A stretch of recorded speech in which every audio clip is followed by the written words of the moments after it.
एक बहू ऐसी भी। ऑफिस की कैंटीन में बैठकर दो लोग बातें कर रहे थे। अरे यार, ये क्या हो गया है अरुणा को? क्यों आजकल वो इतना एरोगेंट बिहेव करती है? पता नहीं क्या समझती है अपने आप को। मैंने कुछ कहा तो कहने लगी, अपने काम से काम रखो। अपने कलीग से बात करने का ये कोई तरीका है?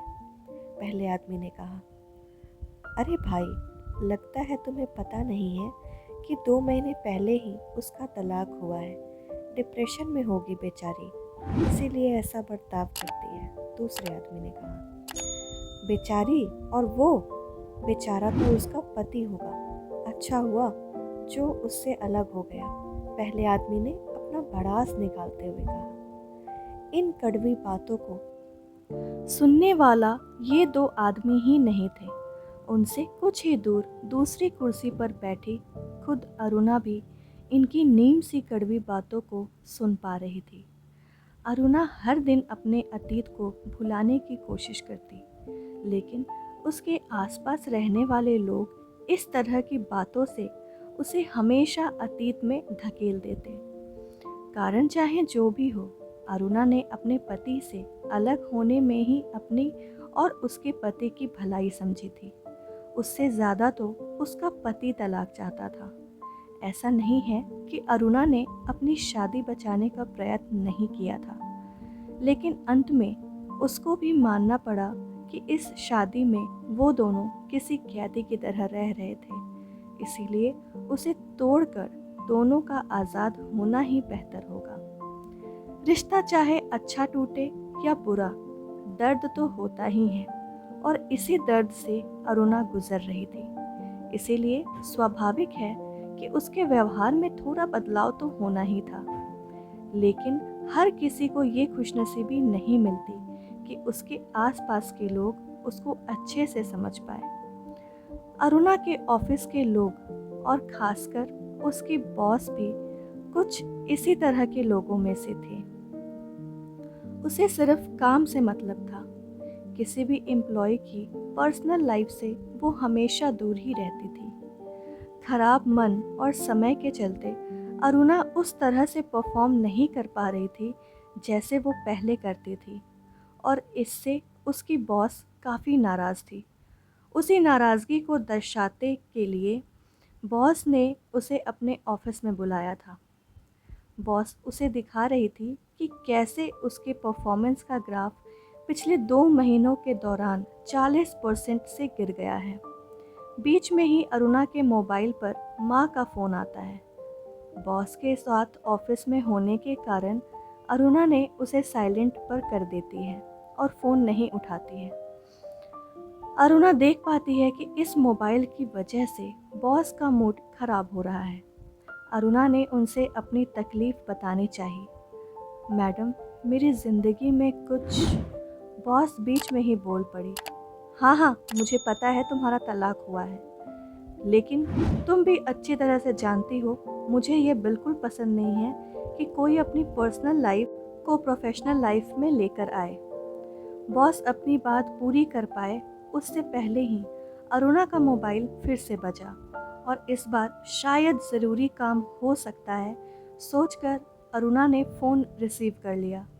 मैडम से एक्सक्यूज़ मी कहते हुए साइड में जाकर धीमी आवाज़ में माँ से कहने लगी, माँ, मैं बॉस के साथ मीटिंग में हूँ, 10 मिनट में आपको कॉल करती हूँ। तभी माँ दूसरी तरफ से बड़ी मुश्किल से बोल पाई, मुझे सांस लेने में। अरुणा को ये समझते देर नहीं लगी कि बीपी की दवाई नहीं खाई होगी, इसीलिए अब उनका बीपी लो हो गया होगा और सांस लेने में तकलीफ़ हो रही होगी।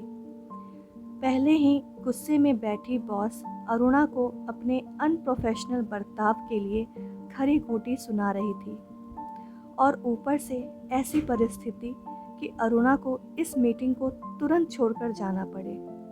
अरुणा ने वही किया जो उसे करना चाहिए था।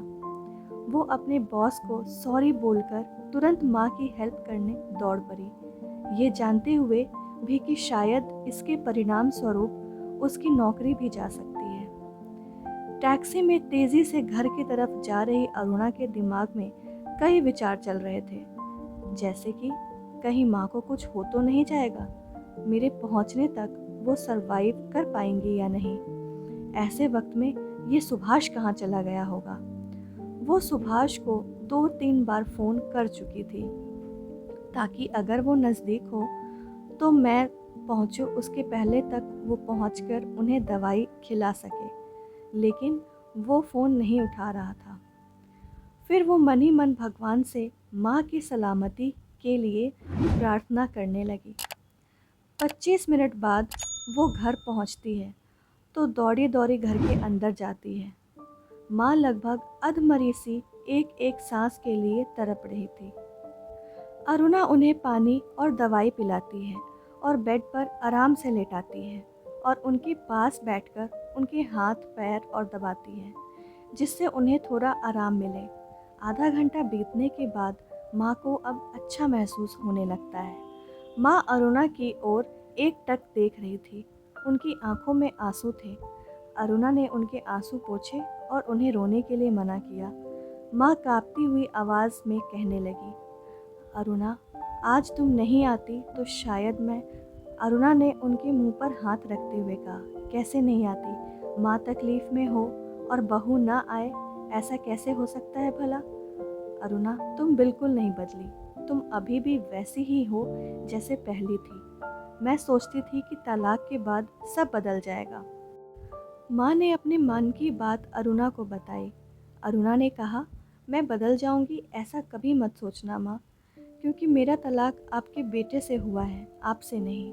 और हाँ, जब भी ज़रूरत पड़े आपके एक कॉल पर मैं हमेशा आपके लिए हाजिर रहूँगी।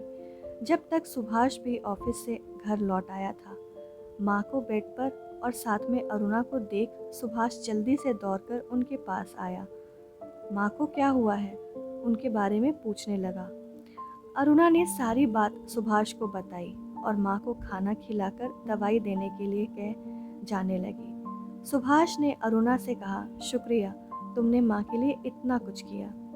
अरुणा जाते जाते सुभाष से कह गई, कुछ रिश्तों के नाम नहीं होते, लेकिन कुछ रिश्ते दिल से भी निभाए जाते हैं। दोस्तों, आपको ये कहानी कैसी लगी कमेंट में हमें ज़रूर बताएं। पसंद आई हो तो वीडियो को लाइक, शेयर और चैनल को सब्सक्राइब ज़रूर करके बेल बटन प्रेस कर दें ताकि हमारी वीडियो की नोटिफिकेशन सबसे पहले आपको मिले। पूरा वीडियो देखने के लिए आपका बहुत बहुत